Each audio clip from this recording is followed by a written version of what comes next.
Hello दोस्तों, नमस्कार। मैं लवलेश पटेल, आपका हमारा चैनल में स्वागत है। दोस्तों, आज का हमारा टॉपिक है Madhya Pradesh art and culture. अभी तक हमारे Madhya Pradesh art and culture में 3 लेक्चर हुए हैं। पहले लेक्चर में हमने इंट्रोडक्शन के बारे में पढ़ा है। सेकंड लेक्चर हमारा मध्य प्रदेश के ड्रामा थिएटर्स उनके बारे में पढ़ा है। तीसरा जो लेक्चर था उसमें हमने मध्य प्रदेश के लोकगीत, संगीत इनके बारे में पढ़ा है। एंड आज का जो हमारा लेक्चर होने वाला है, इसमें हम पढ़ेंगे मध्य प्रदेश के इम्पोर्टेंट पर्सन जो कि आर्ट एंड कल्चर से रिलेटेड है ना। और ये लेक्चर काफ़ी बड़ा हो रहा था, तो इसको मैंने 4 पार्ट में डिवाइड किया है। तो आज हम पार्ट पहला देखेंगे। एंड दोस्तों, ये जो हमारा आज का टॉपिक है, ये लेक्चर है, ये pre plus mains, MPPSC pre plus mains दोनों के ही पॉइंट ऑफ व्यू से काफ़ी इंपॉर्टेंट होने वाला है। ठीक है दोस्तों। तो आज का जो हमारा पार्ट 1 है, उसमें हम पढ़ेंगे music and dancer of MP. ठीक है दोस्तों, music and dancers of MP आज का हमारा टॉपिक इससे रिलेटेड होगा। जैसा आप लोग देख रहे हैं, मध्य प्रदेश के जो फेमस पर्सनालिटी हैं वो है पंडित कृष्ण राव जी, मियाँ तानसेन जी, है ना। जैसे ये पूरा लिस्ट मैंने बनाया है। पहला तानसेन जी है, जो सबसे ज़्यादा फेमस हैं मध्य प्रदेश में, सबसे इम्पोर्टेंट पर्सन है। फिर अलाउद्दीन खान जी हो गए, शंकर राव पंडित जी हैं, राजा भैया पूंछ वाले हैं, उस्ताद हाफिज अली खान जी हैं, कृष्ण राव पंडित जी हैं, राजा चक्रधर सिंह, उस्ताद आमिर खान, कुमार गंधर्व एंड पंडित कार्तिक राम। इसके अलावा ओम प्रकाश चौरसिया, जियाउद्दीन दागर, उस्ताद अमजद अली खान एंड बेगम असगर अली। दोस्तों, इनका अगर आपको सन याद ना हो तो इसमें कोई घबराने की बात नहीं है, क्योंकि एग्जाम में कभी इनका सन नहीं पूछा जाता कि इनका जन्म कौन से ईयर में हुआ था। क्वेश्चन जो बनते हैं इंपॉर्टेंट पर्सन से रिलेटेड, वो क्वेश्चन ऐसे बनते हैं कि तानसेन जी का जन्म कहाँ हुआ था, इनके गुरु कौन थे, इनके टेक्स्ट कौन से थे, इन्होंने कौन सी किताबें लिखी थी, है ना। तो ऐसे रिलेटेड क्वेश्चंस बनते हैं। इनके सन से क्वेश्चन अभी तक एमपीपीएससी प्री मेंस में नहीं आया है। ठीक है। चलिए, अब हम तानसेन जी के बारे में डिटेल में देख लेते हैं। तो दोस्तों, तानसेन जी का जो इन्फॉर्मेशन है वो इतना ज़्यादा अवेलेबल नहीं है। तो जितना भी हमारे एग्ज़ाम में आया है और आ सकता है, उतना मैंने इस पीडीएफ में इंक्लूड किया है। तानसेन जी के बारे में देख लेते हैं हम। जो तानसेन थे, ये एक बहुत ही फेमस, बहुत म्यूजिशियन भी थे और गायक भी थे ये, है ना। और इनका जो जन्म हुआ था वो ग्वालियर में हुआ था। और इनका जो बचपन का नाम है वो था रामतनु पांडे। जैसे आप देख रहे हैं, रामतनु पांडे इनका बचपन का नाम था। इनको तानसेन नाम किसने दिया? तो वो दिया था ग्वालियर के रूलर ने। ठीक है ना, ग्वालियर के जो रूलर थे उन्होंने इनको तानसेन नाम दिया। और इनके जो गुरु थे उनका नाम था मोहम्मद घोष। ये हमको याद रखना, ये इंपॉर्टेंट है। तानसेन के गुरु कौन थे? तो मोहम्मद घोष। ठीक है। इसके बाद में जब सबसे पहले ये ग्वालियर का जो कोर्ट था, दरबार था, वहाँ पे ये गाने परफॉर्म करते थे। इसके बाद में ये चले गए रीवा, जहाँ पे किंग रामचंद्र बघेला थे, उन्होंने इनको इनवाइट किया, तो फिर ये वहाँ पे परफॉर्म करने लगे। उसके बाद ये गए अकबर के कोर्ट में। ठीक है ना, ये सबसे पहले अकबर के कोर्ट में नहीं गए थे, ये सबसे आखिरी में गए अकबर के कोर्ट में। फिर यहाँ पे अकबर ने इतना इन्फ्लुएंस हुए इनसे, इनको इतना अच्छा लगा इनका संगीत, कि इन्होंने नवरत्न में इनको शामिल शामिल कर लिया अकबर के कोर्ट ने। ठीक है ना। एंड वहाँ पे अकबर ने खुद इनको मियाँ की उपाधि दी। तो टाइटल जो मियाँ है, ये खुद अकबर ने इनको दिया था। ठीक है। इसके अलावा तानसेन जी के बारे में कहा जाता है कि जब ये गाना गाते थे तो दीपक जल जाते थे, है ना। और जब ये दीपक जल जाते थे और बरसात होने लगती थी, तो इनके जो राग हैं, इनको इनका नाम भी इसी कारण दीपक राग पड़ गया। ठीक है, मेघ राग इनके नाम जो पड़े हैं, ऐसा कहा जाता है। ठीक है। इसके अलावा ये अच्छे ध्रुपद सिंगर भी हैं। ठीक है। ध्रुपद सिंगर क्या होता है? जो रिलीजियस, धार्मिक शैली में जो गाने गाए जाते हैं, है ना, वो ध्रुपद कैटेगरी में होता है। इंडियन हिंदुस्तानी क्लासिकल म्यूजिक में ध्रुपद जो कैटेगरी है, वो स्पिरिचुअल कैटेगरी आती है। तो उसमें ये अच्छे सिंगर भी थे।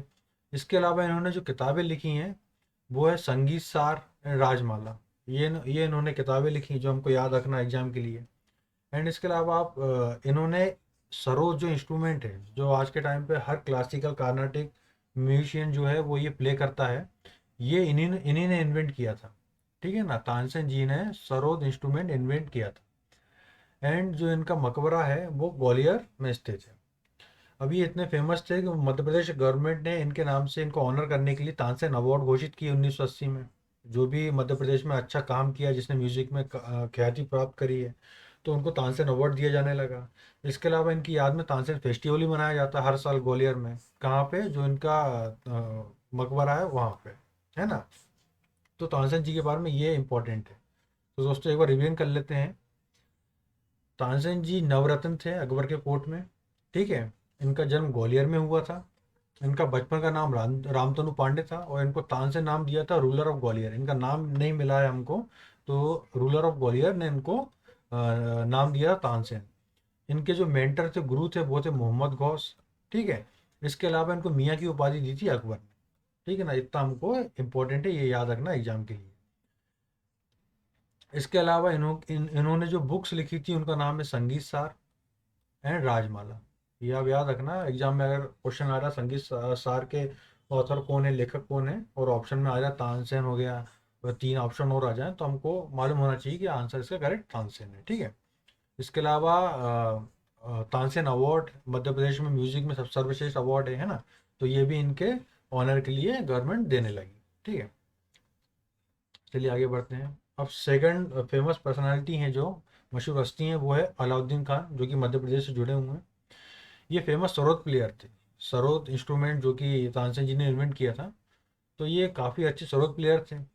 एंड इनको इनका नाम तो अलाउद्दीन खान था, लेकिन इनको बाबा भी बुलाया जाता है। इनको बाबा भी एक नाम है, ठीक है ना, बाबा अलाउद्दीन खान। इनका जन्म हुआ था त्रिपुरा में। इन्होंने म्यूज़िक सीखा था कलकत्ता में, ठीक है।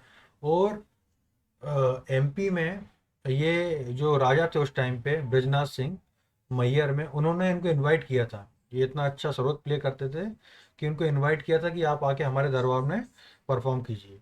तो फिर ये तब से मैयर में शिफ्ट हो गए। तो मैयर में वहाँ पे रहे, वहाँ पे उन्होंने बैंड बनाया, मैयार बैंड, है ना। इसलिए इनका मध्य प्रदेश में इनका इम्पोर्टेंट इनको माना जाता है। इनका जन्म मध्य प्रदेश में नहीं हुआ था ना, इनकी स्कूलिंग मध्य प्रदेश में हुई है, लेकिन ये मध्य प्रदेश में ही इनका पूरा मोस्टली जो म्यूजिक इनने दिया है वो मध्य प्रदेश में ही दिया है, ठीक है। इसके अलावा जो इन्होंने सरोद सीखा है वो सीखा उस्ताद अली अहमद खान जी से, ठीक है, उस्ताद वजीर खान जी से।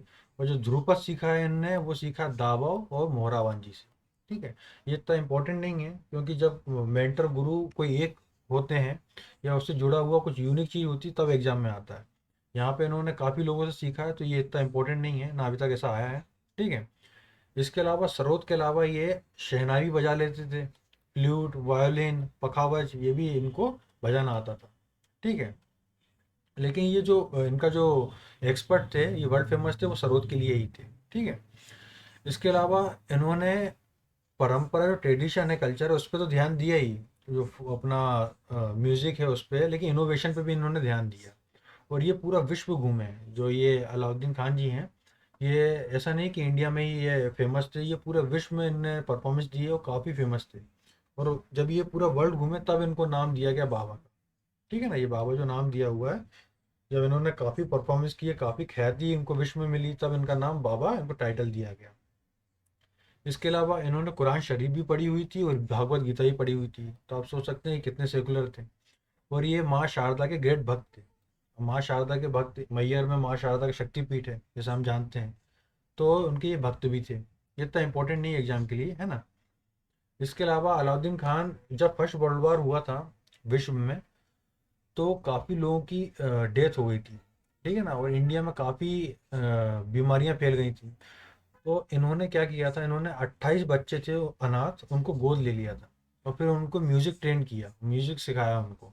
और तब जाके मैयार बैंड, वो उसका क्रिएशन हुआ, वो फॉर्म हुआ। ये मैयार बैंड जो है ना दोस्तों, ये बहुत इंपॉर्टेंट और बहुत फेमस बैंड है ऑल ओवर इंडिया में, ठीक है ना। तो ये किसने क्रिएट किया था? अलाउद्दीन खान ने। ये आप इंपॉर्टेंट है वो, तो आप ये याद रखना। इनको काफ़ी अवार्ड भी मिले हैं, जैसे कि आफ्ताब हिंद हो गया। आफ्ताब हिंद क्या होता है? आफ्ताब हिंद यानी सुल्तान हिंद, राजा हो गया, है ना उसका मतलब। तो आफ्ताब हिंद यानी सुल्तान हिंद। भारत गौरव अवार्ड भी मिला है इनको। और इनको सेंट्रल गवर्नमेंट ने पद्म भूषण और पद्म विभूषण का अवार्ड भी इनको मिला हुआ है, अलाउद्दीन खान जी को, ठीक है। इसके अलावा अलाउद्दीन खान संगीत एकेडमी भी मध्य प्रदेश गवर्नमेंट ने खोली इनके ऑनर के लिए। और जो इनके गुरु शिष्य थे, डिसाइपल यानी कि होता है स्टूडेंट, शिष्य, वो थे पंडित रविशंकर जी, ठीक है, पन्नालाल घोष जी, निखिल बनर्जी, ज्योतिन भट्टाचार्य, ये इनके शिष्य थे। चलिए एक बार रिवीजन कर लेते हैं। अलाउद्दीन खान जी सर्वोच्च प्लेयर थे, ठीक है। इसके अलावा इनका जो जन्म हुआ था वो त्रिपुरा में हुआ था, स्कूलिंग कलकत्ता में हुई थी। उसके बाद ये एमपी के मैयर में, जो मैयर है सतना के पास में, वहाँ पे ये सेटल हो गए। इसके अलावा इनको इनका जो इनकी जो शैली थी, ये ट्रेडिशन तो थी, साथ में इनमें इनोवेशन भी था, ठीक है। ये पूरा विश्व घूमे और जब उनको ख्याति बहुत मिल गई उसके बाद इनका नाम हुआ बाबा, ठीक है। इसके अलावा जो इसमें याद रखना वो है मेहार बैंड, जो इन्होंने बनाया था, ठीक है ना। और इसकी स्टोरी के 28 बच्चे थे जो मैंने आपको बताया है। इसके अलावा मध्य प्रदेश गवर्नमेंट ने अलाउद्दीन खान संगीत एकेडमी भी खोली है इनकी ऑनर के लिए, इनकी मेमोरी में। और जो इनके शिष्य हैं उनका नाम है पंडित रविशंकर जी, पन्नालाल घोष, निखिल बनर्जी, ज्योति भट्टाचार्य, है ना। तो ये हमको ये नाम याद रखना, ठीक है दोस्तों। चलिए आगे चलते हैं। अब आते हैं शंकर राव पंडित, ठीक है। शंकर राव पंडित है, इनका जन्म भी ग्वालियर में हुआ था। और ये जब ये छोटे थे तब ये एक उस्ताद हुआ करते थे, हद्दू हस्सू खान जी। इनका परफॉर्मेंस देखने जाते थे अपने पिताजी के साथ। तो वहाँ से ये इनको इच्छा हुई कि इनको भी म्यूज़िक सीखना है ना। तो उसके बाद में इन्होंने बाल कृष्ण बुबा हैं जो, इनसे म्यूज़िक सीखा। और उसके बाद में निसार हुसैन खान जी से म्यूज़िक सीखा इनने, ठीक है ना। और ये इनकी जो शैली थी म्यूज़िक की, क्लासिकल हिंदुस्तानी क्लासिकल म्यूज़िक में, तो ये ख्याल स्टाइल का म्यूज़िक ये परफॉर्म करते, एक्सपर्ट थे उसमें, ठीक है ना। जो कि क्लासिकल हिंदुस्तानी क्लासिकल म्यूज़िक होता है, उसमें जो शैलियाँ होती हैं, कई टाइप की शैलियाँ होती हैं उसमें। एक होता है उसमें ठुमरी होता है, ख्याल होता है, ध्रुपद होता है ना। तो ये ख्याल स्टाइल में एक्सपर्ट थे और ये काफ़ी अच्छे टीचर भी थे। और इनके जो शिष्य थे, जो इनने स्टूडेंट थे, जो बाद में चल के इनसे भी ज़्यादा फेमस हुए, वो थे कृष्णराव पंडित जी, जो खुद इनके बेटे थे। भाऊ साहेब जोशी, काशीनाथ मुले, ये इनके डिसिपल थे, है ना, डिसाइपल थे। और इनको प्रेसिडेंट मेडल भी मिला है। आप सोचिए प्रेसिडेंट मेडल कितना बड़ा मेडल होता है, इनको इतना अच्छा काम किया है इन्होंने म्यूजिक में, इनको प्रेसिडेंट मेडल भी मिला है। अब आ जाते हैं इनके बेटे, जिनका नाम है कृष्णराव पंडित जी, है ना। ये भी ग्वालियर घराने से थे, ठीक है ना, ऑब्वियसली बात है। इनका जो बचपन से इन्होंने अपने पिताजी से म्यूजिक सीखा, एंड इसी कारण ये काफ़ी कम एज में ही काफ़ी फेमस हो गए। और जैसे इनके पिताजी थे जो शंकरराव पंडित जी, उनका जो एक्सपर्ट थे वो ख्याल स्टाइल में थे। वैसे ये भी ख्याल स्टाइल में थे, लेकिन इन्होंने इसके अलावा टप्पा हो गया, तराना हो गया, इसमें भी इनने काफ़ी अच्छा म्यूज़िक इनने परफॉर्म किया है। इनको काफ़ी इनका नाम हुआ है इस शैली में भी। इसके अलावा इनमें यूनिक क्या था कृष्णराव पंडित जी में, तो ये मास्टर ऑफ लयकारी थे, ठीक है ना दोस्तों। जितने भी हम ये इंपॉर्टेंट पर्सन पढ़ रहे हैं, हर पर्सनालिटी में एक यूनिक एक विशेषता है ना। इनमें कुछ ना कुछ यूनिक म्यूजिक मिलेगा आपको, तभी ये फेमस हुए हैं। नहीं तो अगर एक ही शैली में गाते रहेंगे तो वो तो सब फेमस हो नहीं सकते। तो इन्होंने कुछ तो ऐसा योगदान किया होगा। तो ये डिफरेंट ऐसे थे कि ये लयकारी में मास्टर थे, ठीक है ना। इनको ख्याल भी आता था, टप्पा भी आता था, तराना भी आता था, ठीक है। ये ग्वालियर के जो महाराजा थे वहाँ पे ये परफॉर्म करते थे। ये मैंने फोटो लगा के रखी है, आप याद रखना। ग्वालियर के महाराजा, वहाँ उनके जो दरबार था वहाँ पे ये म्यूजिक म्यूजिशियन थे, वहाँ पे परफॉर्मेंस देते थे। इसके अलावा इन्होंने ग्वालियर में ही गंधर्व महाविद्यालय खोला था पिताजी की याद में, ठीक है ना। गंधर्व महाविद्यालय किसके द्वारा खोला गया था? कृष्णराव पंडित जी के द्वारा। कहाँ पे? ग्वालियर में। तो इनका ग्रेट होल्ड था ख्याल स्टाइल में, जैसे मैंने बताया, ख्याल में ये उस्ताद थे और तप्पा टाराना भी जानते थे। और इनकी जो बुक्स हैं, जो इन्होंने बुक्स लिखी हैं, वो लिखी हैं संगीत सरगम सार, संगीत पर प्रवेश, संगीत आलाप संचारी, जो इनकी किताबें हैं जो हमको याद रखनी एग्जाम के लिए, ठीक है दोस्तों। चलिए आगे चलते हैं। एंड दोस्तों कृष्णराव पंडित जी को जो टाइटल मिले हैं ये भी एग्जाम में आते हैं, ठीक है ना। तो गायक शिरोमणि इनको कहा जाता है, ठीक है ना। ये टाइटल दिया था किसने? ऑल इंडिया कांग्रेस ने। इसके अलावा जो टाइटल मिले हैं वो है संगीत शिरोमणि का। ये तो बहुत से आर्टिस्ट उनको ही मिला हुआ है, लेकिन जो मेन है, जो इन्हीं को अकेला मिला हुआ है, गायक शिरोमणि, ठीक है। इसके अलावा ताल सम्राट, सुरविला, संगीत रत्नाकर, गायन विशारद, संगीत मार्तंड, गायन मरीषी, ये भी इनको टाइटल मिले हुए हैं। और मध्य प्रदेश गवर्नमेंट ने इनको तानसेन अवार्ड भी दिया है ना। और सेंट्रल गवर्नमेंट ने इनको पद्म भूषण अवार्ड दिया हुआ है, ठीक है। जितने भी दोस्तों इम्पोर्टेंट जो पर्सन हैं एमपी के, जिन्होंने म्यूज़िक में काफ़ी इम्पोर्टेंट योगदान दिया है, जो फेमस हैं, उनको एमपी गवर्नमेंट से सर्वश्रेष्ठ तानसेन अवार्ड तो मिला ही है ना। और इसके अलावा पद्म भूषण और पद्म विभूषण भी सबको मिला ही है, किसी को पद्म भूषण मिला है तो किसी को पद्म विभूषण मिला है ना। हमको याद रखना है कि पद्म भूषण किसको मिला है, पद्म विभूषण किसको मिला है, ठीक है। चलिए आगे चलते हैं। अब आ जाते हैं हमारे राजा भैया पूंछ वाले। दोस्तों ये भी ग्वालियर से बिलोंग करते थे, यानी इनका बचपन का नाम था बाल कृष्ण आनंद राव आपटेकर। ये आप देख रहे हैं, इनका बचपन का नाम ये था। अब इनका नाम पूंछ वाले क्यों पड़ा, तो ये जहाँ से बिलोंग करते थे, जो जागीर का नाम था वो था पूंछ, जो कि बुंदेलखंड एरिया में था। जैसे बोलते हैं ना राहत इंदौरी, है ना। राहत इंदौरी, वैसे ही राजा भैया पूंछ वाले, पूंछ एक एरिया का नाम हो गया तो पूंछ वाले ऐसे करके ये फेमस हो गए। अब इनके बारे में यूनिक चीज़ क्या है जो हमको याद रखनी है, जो इनको महान बनाता है, जो इतना फेमस बनाता है, वो ये है कि इन्होंने म्यूजिकल नोट स्क्रिप्ट चालू किया था। जैसे कि आप जानते हैं, जैसे कि कोई शहनाई बजा रहा है या कोई इंस्ट्रूमेंट बजा रहा है तो ऐसे कागज में नोट्स लिखे रहते हैं, तो इन्होंने ये लिखना चालू किया था, ठीक है ना। जो कि उस टाइम पे पाप माना जाता था, जो म्यूजिशियन थे ना वो इसको सही नहीं मानते थे, तो इन्होंने ये चालू किया था, ठीक है ना। तो ये इनका एक यूनिक विशेषता हो गई। इसके अलावा एक म्यूजिकल टेक्स्ट है मल्लिका, ये गीता बोलते हैं इसको म्यूजिक की, इतना फेमस टेक्स्ट है ये। इसमें इनका काफ़ी बड़ा कंट्रीब्यूशन था। किसका, राजा भैया पूंछ वाले का। इसको इन्होंने लिखा नहीं था, इसको लिखा था भाट खंडे जी ने, लेकिन इनका इस कंट्रीब्यूशन काफ़ी बड़ा था मलिका टेक्स्ट में, ठीक है ना, ये हमको याद रखना। और ये जो थे ये भी शिष्य थे शंकरराव पंडित जी के, है ना।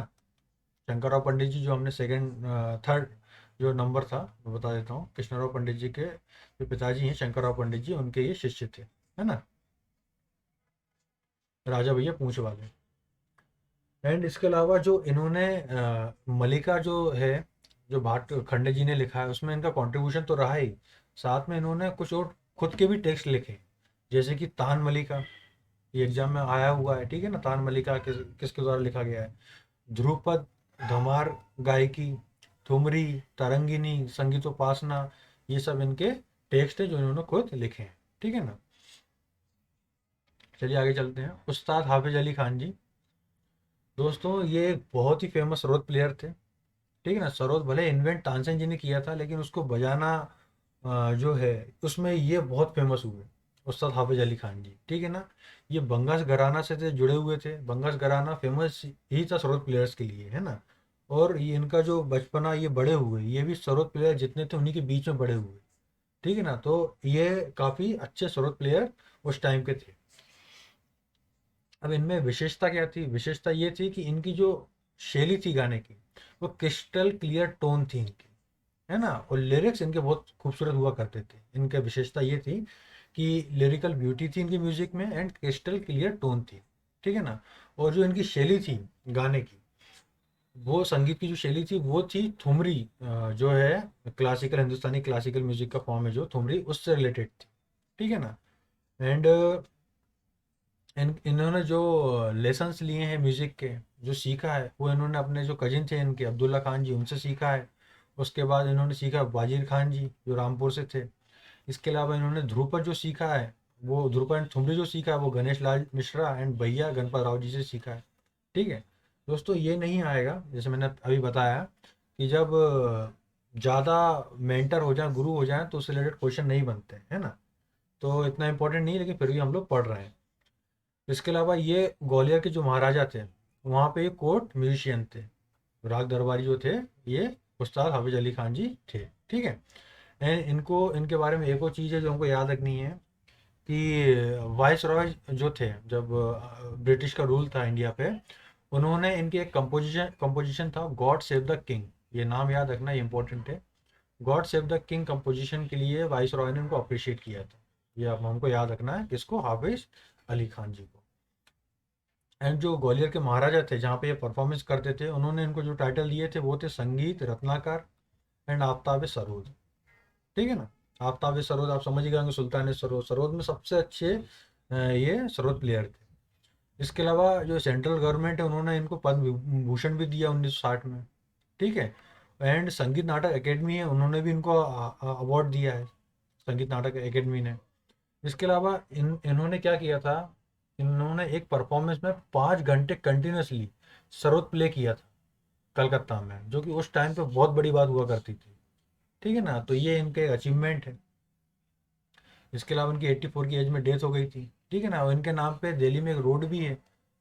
ठीक है ना, ये इनके बारे में इंपॉर्टेंट चीज़ें हैं जो हमको याद रखनी। चलिए एक बार रिवीजन कर लेते हैं। उस्ताद हाफिज अली खान सरोद प्लेयर थे। ये बंगाल घराने से जुड़े हुए थे। इनकी विशेषता थी crystal clear tone and beauty of the lyrical beauty of the music. ठीक है, इनकी जो शैली थी वो थी ठुमरी। ठीक है, इसके अलावा ये जो प्ले करते थे, परफॉर्मेंस देते थे, ये थे ग्वालियर के जो घराना है वहाँ पे देते थे ये महाराजा के सामने। ठीक है, इनका जो इम्पोर्टेंट कंपोजिशन है जो हमको याद रखना है वो है गॉड सेव द किंग, जिसके लिए वाइस रॉय ने इनको अप्रिशिएट किया था। इसके अलावा इन्होंने कलकत्ता में 5 घंटे कंटिन्यूसली सरोद प्ले किया था। ठीक है, इनको पद्म विभूषण मिला हुआ है, और ग्वालियर के जो राजा हैं, उन्होंने इनको संगीत रत्नाकर और आफ्ताब सरोद का टाइटल दिया हुआ है। ये हमको याद है। अब आ जाते हैं राजा चक्रधर सिंह जी पे। दोस्तों, जो ये राजा चक्रधर सिंह है, ये खुद में लेजेंडरी पर्सन है। ये मतलब ये मानिए ये ऑलराउंडर हैं। ये तबला प्लेयर भी हैं। ठीक है, एंड ये डांसर भी हैं। इसके अलावा ये काफ़ी इन्होंने पोएम्स लिखी हैं, काफ़ी बुक्स लिखे हैं, काफ़ी टेक्स्ट लिखे हैं। एंड इन्होंने जब ये एरा, जब इनका एक टाइम था, तब इन्होंने दूसरे आर्ट के लिए पेशा भी काफ़ी उन्होंने सहूलियत भी प्रदान करी हैं। मतलब ये गजब के थे राजा चक्रधर सिंह। तो हम इनके बारे में जान लेते हैं थोड़ा। ये तबला प्लेयर थे, ये आप याद रखना एग्जाम के लिए। राजा चक्रधर सिंह तबला प्लेयर थे एंड डांसर थे। डांसर भी कौन से, कथक डांस। ठीक है, इन्होंने जो टेक्स्ट लिखे थे उनका नाम है तलता योनिधि, राग रत्न, मंजूषा। ये इनके इंपॉर्टेंट टेक्स्ट है जो हमको याद रखने हैं। राजा चक्रधर सिंह जैसे हमने पढ़ा था, ये रायगढ़ घराने से बिलोंग करते हैं। ठीक है ना, रायगढ़ की Chakradhar was an great Patreon of art and literature. ठीक है, इसके अलावा ये डांसर भी थे काफ़ी अच्छे। इन्होंने कथक में काफ़ी अच्छा काम किया है। और कथक पे पहला कंपोजिशन जो लिखा गया है वो इन्हीं के द्वारा लिखा गया है। किनके द्वारा, राजा चक्रधर सिंह जी के द्वारा। ये फोटो देख रहे हैं जो, इनके द्वारा ही पहला कंपोजिशन लिखा गया है कथक डांस पे, जिसका नाम था नारतन सर्वस्व। ये आप याद रखना एग्जाम में, ये बहुत इंपॉर्टेंट है। मध्य प्रदेश के रायगढ़ घराना से जुड़े हुए राजा चक्रधर सिंह हैं। ये famous tabla player and dancer थे कथक के। उन्होंने पहला कथक पे जो कंपोजिशन लिखा था वो था नारतन सर्वस्व। ठीक है, और इसके अलावा और भी कंपोजिशन थे इनके, टेक्स्ट थे, वो थे मुजर वरना पुष्पकर। ठीक है ना, ये भी काफ़ी फेमस हुआ। एंड जो फेमस डांसर हुए कथक के बाद में, पंडित कार्तिक राम, ये इनके शिष्य थे राजा चक्रधर सिंह जी के। एंड इनको संगीत सम्राट का टाइटल भी मिला है ना, संगीत सम्राट का इनको टाइटल भी मिला है इनको, राजा चक्रधर सिंह को। एंड इसके अलावा ये काफ़ी अच्छे राइटर भी थे। इन्होंने सेवरल टेक्स्ट लिखे, नॉवेल लिखे हैं, ड्रामा पोएम्स भी लिखे हैं। और इनके बारे में एक गजब चीज़ ये भी है दोस्तों, कि ये 5 लैंग्वेज के जानकार थे। Sanskrit, Hindi, Urdu, bridge and English. और इन्होंने इनमें लिटरेचर भी लिखे हैं। जैसे कि मैं बताऊं, रत्न मंजूषा है, ये इन्होंने संस्कृत में लिखा है। ठीक है ना, पोएट्री कानन इन्होंने ब्रिज में लिखा है। जोश करहत निगाह फरत इन्होंने उर्दू में लिखा है। तो आप समझ सकते हैं कितने मल्टी टैलेंटेड और कितने लेजेंडरी पर्सन थे ये राजा चक्रधर सिंह। ठीक है, एंड इनके जो शिष्य थे, जो डांसर थे, वो थे जयपाल महाराज एंड पंडित सुखदेव महाराज। और जो सिंगर्स थे वो थे मोहम्मद खान बांदा वाले एंड रामदास। ठीक है, एंड तबला प्लेयर जो इनके शिष्य थे तबला उसमें, वो थे उस्ताद कादर बख्शा पंजाब वाले एंड मालन खान जी। ठीक है दोस्तों, मतलब इनके अलग अलग आर्ट में इनके शिष्य थे। इन्होंने सब मल्टी टैलेंटेड तो थे ही, है ना, डांसर भी हैं, तबला प्लेयर भी हैं, तो इनके शिष्य ये थे। ठीक है, और इन्हीं के जो रूल रूल था इनका, जब रूल ये भी रूलर थे, तो रायगढ़ जो घराना था, रायगढ़ जो एरिया था, सिटी थी, वो तीरथ कहा जाता था म्यूजिक आर्ट एंड लिटरेचर का। सोचिए आप, इन्होंने इतना काम किया है, Raigarh became the pilgrimage of music art and literature. ठीक है ना, एंड चक्रधर समारोह इनकी मेमोरी में ऑर्गेनाइज किया जाता है। कौन सा समारोह, चक्रधर समारोह। ठीक है दोस्तों, आगे बढ़ते हैं उस्ताद आमिर खान। अब दोस्तों, जो उस्ताद आमिर खान है, इनको आप जो बॉलीवुड के आमिर खान उनसे रिलेट कर लीजिए आप। काफ़ी चीज़ें सिमिलर हैं इनकी। मतलब याद करने के लिए आसान हो जाएगा, सिंपल ये है। ठीक है, ये काफ़ी अच्छी गायक थे और ये इंदौर घराने से जुड़े हुए थे। ठीक है ना, आमिर खान इंदौर घराने से जुड़े हुए थे, उस्ताद आमिर खान जी। इनका इंदौर में ही जन्म हुआ था। और इन्होंने क्या किया, जैसे आमिर खान है, वो एक्टर हैं जो, वैसे ये है, इन्होंने खुद की सिंगिंग स्टाइल डेवलप करी। ना तो ये ठुमरी के पर्टिकुलर ठुमरी में एक्सपर्ट थे, ना ये ख्याल में थे, ना ध्रुपद में थे।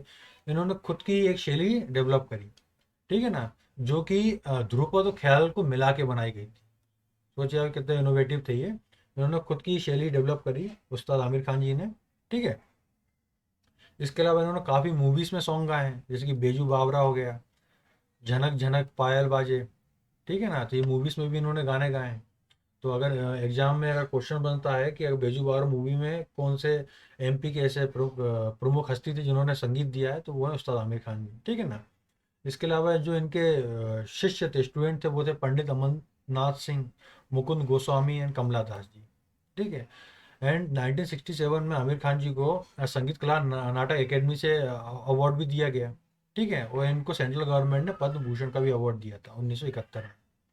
एंड मध्य प्रदेश गवर्नमेंट इंदौर में इनके ऑनर के लिए आमिर खान समारोह भी हर साल सेलिब्रेट करती है, ठीक है ना। ये हमको याद रखना है, MP government celebrate Aamir Khan समारोह एवरी ईयर इन इंदौर, ठीक है ना। अगर क्वेश्चन ऐसा ही बन सकता है इसमें कि आमिर खान समारोह कौन से सिटी में सेलिब्रेट होता है ना, तो वो इंदौर में होता है, ये आप याद रखें। चलिए आगे बढ़ते हैं। अब आ जाते हैं हम कुमार गंधर्व जी पे। दोस्तों ये कुमार गंधर्व जी, इनमें भी कोई विशेषता थी, ठीक है ना। ये बेसिकली थे तो कर्नाटका से, ये कर्नाटका से थे। इनकी जो स्कूलिंग हुई, एजुकेशन सीखा, म्यूजिक सीखा जो इन्होंने, वो सीखा बॉम्बे से। लेकिन ये बाद में जो मध्य प्रदेश उसके देवास जो जिला है वहाँ पे शिफ्ट हो गए, और वहाँ पे इन्होंने काफ़ी म्यूजिक में इन्होंने इम्पोर्टेंट रोल प्ले किया है, ठीक है ना। इसलिए एमपी के ये फेमस हस्ती हो गए। अब इनके बारे में हम पढ़ लेते हैं।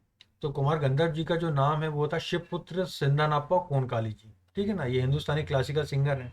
नॉर्थ इंडिया जो क्लासिकल म्यूजिक होता है उसको हिंदुस्तानी क्लासिकल म्यूजिक बोलते हैं। और इनका यूनिक वोकल स्टाइल था, और इन्होंने कोई भी ट्रेडिशन जो था, कोई भी घराने से, इन सब से इन्होंने रिलेशन नहीं था इनका। हर म्यूजिशियन कोई ना कोई घराने से जुड़ा हुआ, ग्वालियर घराना हो गया, इंदौर घराना हो गया। ये अकेले ऐसे थे जो किसी घराने से जुड़े हुए नहीं थे, ठीक है ना। इनका जन्म कर्नाटका में हुआ था। इनका जो म्यूजिक एजुकेशन था वो बॉम्बे में हुआ, प्रोफेसर बी आर देवधार के यहाँ पे। और उसके बाद में ये देवास में सेटल हो गए। और वहाँ पे जब ये सेटल हुआ तो इनका जो मालवी फोक म्यूजिक होता है उनमें इनका काफ़ी इंटरेस्ट जागा। तो इन्होंने फिर जो मालवी म्यूजिक है, फोक म्यूजिक, उससे रिलेटेड इन्होंने अपनी शैली बनाई, ठीक है। ये काफ़ी इनोवेटिव थे, जैसे मैंने बताया, ठीक है ना। इन्होंने काफ़ी न्यू रॉक बनाए, ओल्ड जो राग थे ना उनको मॉडिफाई करके काफ़ी नए राग बनाए, जैसे कि अही मोहिनी, मालवती, सहेली, भैरव, लगान, गंधार, ठीक है ना। ये ओल्ड रॉक को रेनोवेट किया, अब ये मान लीजिए न्यू रॉक इन्होंने बनाए। आप समझ सकते हैं कितने इनोवेटिव थे ये, ठीक है ना। इसी कारण इनको कबीर भी बोला जाता है म्यूजिक वर्ल्ड का। ये आप नाम याद रखना, कुमार गंधर्व जी जो हैं इनको कबीर बोला जाता है म्यूजिक वर्ल्ड का। ये क्वेश्चन आ सकता है ये, कि कबीर, म्यूजिक वर्ल्ड का कबीर किसको कहा जाता है ना। तो ये कहा जाता है कुमार गंधर्व जी को, ठीक है। इन्होंने टोटल 400 सॉन्ग बनाए हैं, ठीक है। एंड एक बुक है जिसमें इनकी पूरा कलेक्शन है सॉन्ग्स का, उसका नाम है अनूप राग विलास, ठीक है। एंड इनको कालिदास सम्मान भी दिया गया मध्य प्रदेश गवर्नमेंट द्वारा, है ना। कालिदास सम्मान दिया गया, और सेंट्रल गवर्नमेंट ने इनको पद्म भूषण एंड संगीत नाटक एकेडमी से अवार्ड भी, इनको अवार्ड से भी नवाजा गया है, ठीक है ना। एंड दोस्तों देवास में हर साल इनकी मेमोरी में अमृत फेस्टिवल भी ऑर्गेनाइज किया जाता है ना, एमपी गवर्नमेंट द्वारा। तो ये आप याद रखना। एंड इन्होंने एमपी गवर्नमेंट ने एक इंस्टीट्यूट भी बनाया है इनके लिए, गंधर्व Kumar Gandharva award in his memory. Award भी एक इन्होंने चालू किया था मध्य प्रदेश गवर्नमेंट ने, इसका नाम था कुमार गंधा अवार्ड, है ना। ये आप याद रखना। तो दोस्तों हमको जो याद रखना है इसमें इंपॉर्टेंट जो है वो ये है कि ये जो कुमार गंधर्व जी हैं ये फेमस थे, इनका यूनिक वोकल स्टाइल था, ये किसी शैली से रिलेटेड नहीं है, ठीक है ना। एंड इनका ये देवास से इन्होंने काफ़ी म्यूज़िक में जो लिटरेचर लिखे हैं या परफॉर्म किया वो देवास में किया है, ठीक है ना। इसके अलावा ये इनोवेटिव पर्सन्स थे।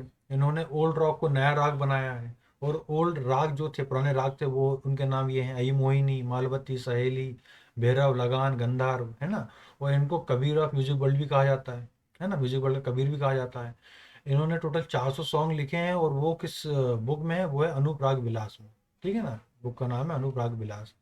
इनको कालिदास सम्मान भी मिला हुआ है, पद्म विभूषण मिला है और संगीत नाटक अकेडमी अवार्ड भी इनको मिला हुआ है। तो जो सबसे इम्पोर्टेंट है इसमें वो ये है कि अमृत फेस्टिवल इनके ऑनर, इनकी मेमोरी में ऑर्गेनाइज किया जाता है हर साल देवास में। ये सबसे इम्पोर्टेंट है। ठीक है दोस्तों, चलिए आगे चलते हैं। अब आ जाते हैं पंडित कार्तिक राम जी पे। दोस्तों ये पंडित कार्तिक राम जी हैं, ये डांसर है। ठीक है ना।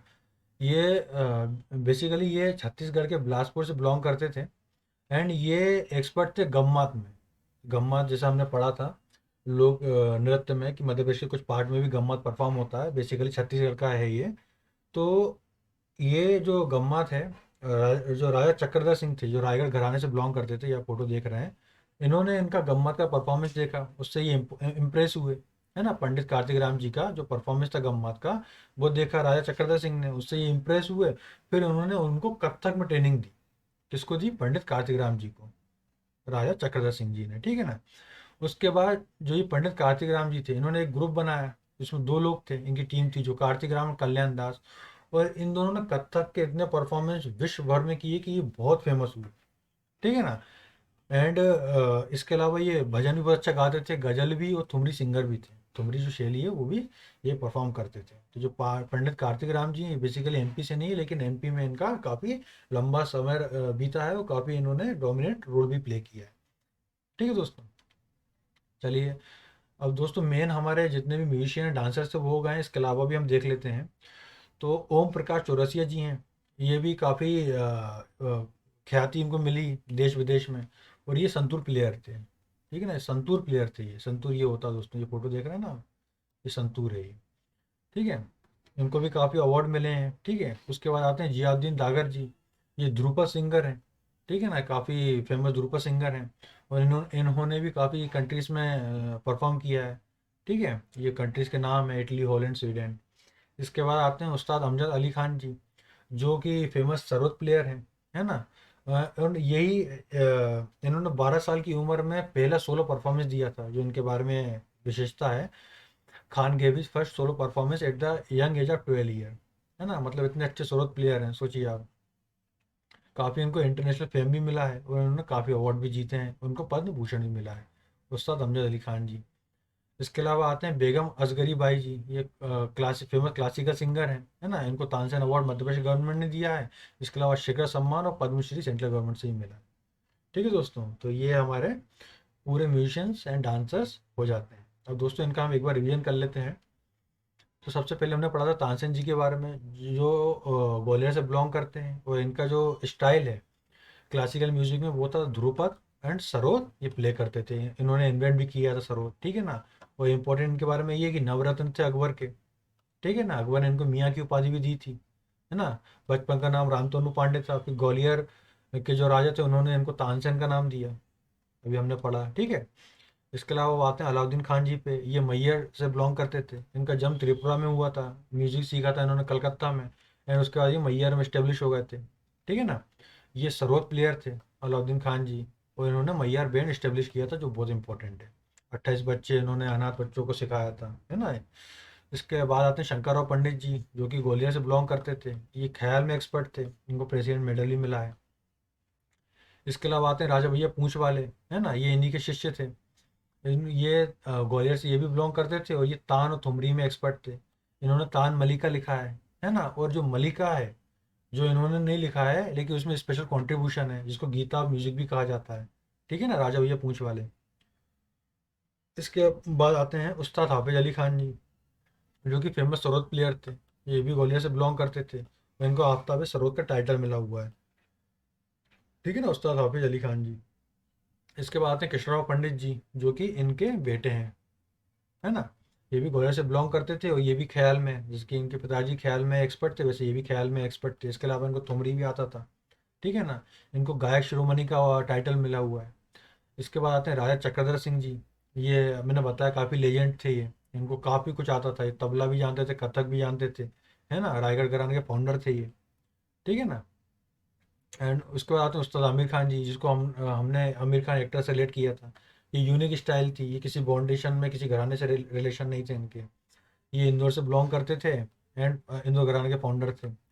इसके बाद आते हैं कुमार गंधर्व जी, जो कि कर्नाटक से थे और उन्होंने म्यूजिक सीखा था बॉम्बे से, है ना। एंड उसके बाद भी देवास में शिफ्ट हो गए। इनका भी यूनिक स्टाइल था, ये कबीर बोले जाते हैं म्यूजिक वर्ल्ड के, है ना।